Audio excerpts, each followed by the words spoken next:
Yo, what is going on today, YouTube? Hope you guys are doing fantastic.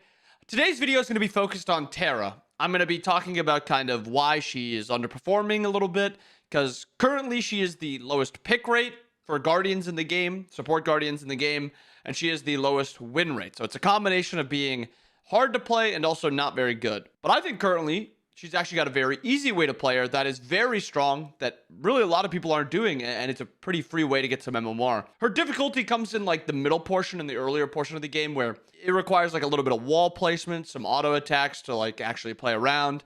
But when it goes late, she is the easiest team fighter to play as because of how simple her combo is. So just so you guys know I'm not BSing, 3 lowest pick rates are Jormungandr, Cthulhu, Terra. Terra's got 70 more pick rates than Jorm, 20 more than Cthulhu. But by win rate, she's actually got lower than Yamoja even. So currently, Yamoja actually has a higher chance of winning than Terra does in ranked, which is surprising because Yamoja is considered like the hardest character to play. And her strength right now isn't that high. I mean, it's still good, but it's not as high as it's been at her peak. And Terra is usually like a pretty solid character. I think even right now, Terra's a fine character, but she is still a little bit harder to play. So a little bit of Terra's weakness comes from her level 1 is not very good. If you get a point into her 2, you don't have that 1-3 combo. If you get a point into her 3, you don't have that CC. And if you get her 3 and her 2, you can't actually shatter the walls and use the walls for a double dash, and you don't have your escape. So she's got a very weird level 1, a very weird level 2, but her level 3 is actually very strong. And I think that's where a lot of people misplay with Terra. They try to fight too early. She is a very good level 1, 2 in some matchups, but if you just kind of give up level 1, level 2, and then start fighting around level 3, that's when you'll start to find your success. I think a lot of people misplay Terra currently as a backline support. I think she is not a very good backline support, but I think she's probably one of the best diving Guardians in the game. Comparing her damage to Sobek, to Kuzenbo, to Bacchus, Atlas, I think her damage on the entire enemy team is actually higher than all 3 of those characters. The problem is people think she's a single target character, or they focus just one character out. Most of the time, Terra can get 5-man ultimates into 5-man explosions into a 5-man 3 and a 5-man 2, and it's very easy to do. So what would I do if I was Terra? I would be building something like this. And this is again, dive character. Don't think of Terra as a backline character. She is a dive character. Spartan Flag gives power to your team when you're actually going for that dive, and to you if you opt into a 500 pot or if you opt into a power item somewhere. I'm just going full tank because I know a lot of you guys feel just way more comfortable building full tank. So that's what I'm showing you. Prophetic, try to get it stacked as quick as you can. Mystical Mail, little extra damage. And it's also extra damage ticks to pop your ultimate. Void Dumaru, because of how many actual damage iterations you have. There is so much magical damage you're actually getting onto the enemy. Reducing their protections when you're diving is very strong. Glorious Pridwin. And this is how Glorious Pridwin procs on Terra, just so you're not confused about it. And then Glad Shield for just a little bit extra physical protection, and then also a little bit more damage to kind of push your damage or threaten them a little bit more. When it comes to relic situations, she is a blink character in this build.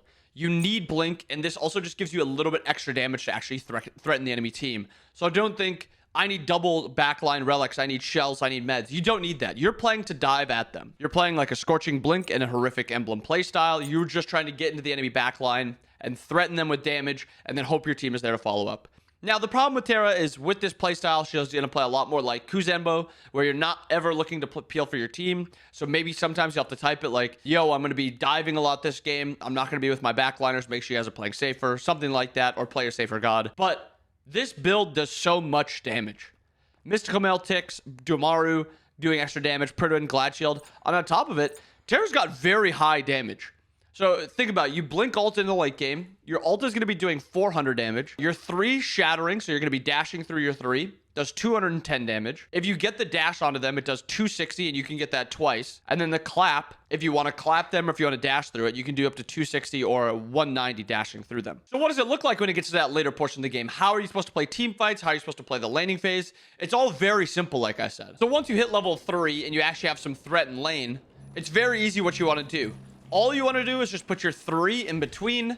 And this is if you don't know where the jungler is, the enemy jungler is, it's a little more risky because you're using your dash. But all you do is just drop it down, dash through it. And I would try to dash through the enemy's god, and then auto him a few times, and then put your 2 down, auto him a few more times, and then clap the 2. And then you can dash out to disengage. That's what the combo's looking like. So this is what the full combo takes like. And it depends on if you can fully commit, if you just want to get a little bit of burst down. So So all you do is you toss your 3 down, dash through, hit another auto, cancel off, and then you dash out. Pretty simple. It's very, you can do the same thing every time. If the enemy walks close at all, you can just kind of commit to them like that. And I've been really liking putting points into my 3 because it's extra protections, extra healing. And yes, the 2's good damage, but the 3's also good damage also. So again, just to show you what the combo looks like, it's just 3, dash, 2, dash. And make sure you get your auto attack cancels in. Just like that. And that's the same combo when it goes late game. So as you go late game, I'll show you the damage also that Terra can do. We'll just go the full build. I'm not going to stack up my cloak because it's not... Actually, it is kind of important because I have Glide Shield in the build. And also, why the yellow Prid one? It's instant burst damage, so it's more likely that your ultimate gets off. I'm also not going to do... Because it is very unlikely that you're always going to be able to get the Scorching Blink combo. So here's what the late game combo looks like. Blink, ult, get the Prid proc, float on him, dash, stun, stun, dash, and another pop if you'd be able to get it. But... I mean, he's got 300 health left, and I could just continue chasing him down with a mystical mail. It is incredible how much damage this character does. This is also against a Neath. If it's against a mage like Zeus, who can't really get away, it's just free kills. That is the strength of Terra. But there it is. Give Terra a try. Let me know what you guys think. If this kind of content was helpful, or it's not like an actual gameplay guide, it's more of like a how to play this character in like the simplest of terms. Like, obviously you know what her abilities are doing if you're clicking on this video a lot of the times. So it's a little bit more of an intermediate guide to her. But I hope you guys enjoyed the video. Let me know what you guys think about the video. If you guys like stuff like this, if you want to see another one about maybe Emoja or like the next lowest characters, let me know what you guys think. Hope you guys enjoyed it. Hope you guys have a wonderful rest of your day. I'll see you guys again next time. Peace.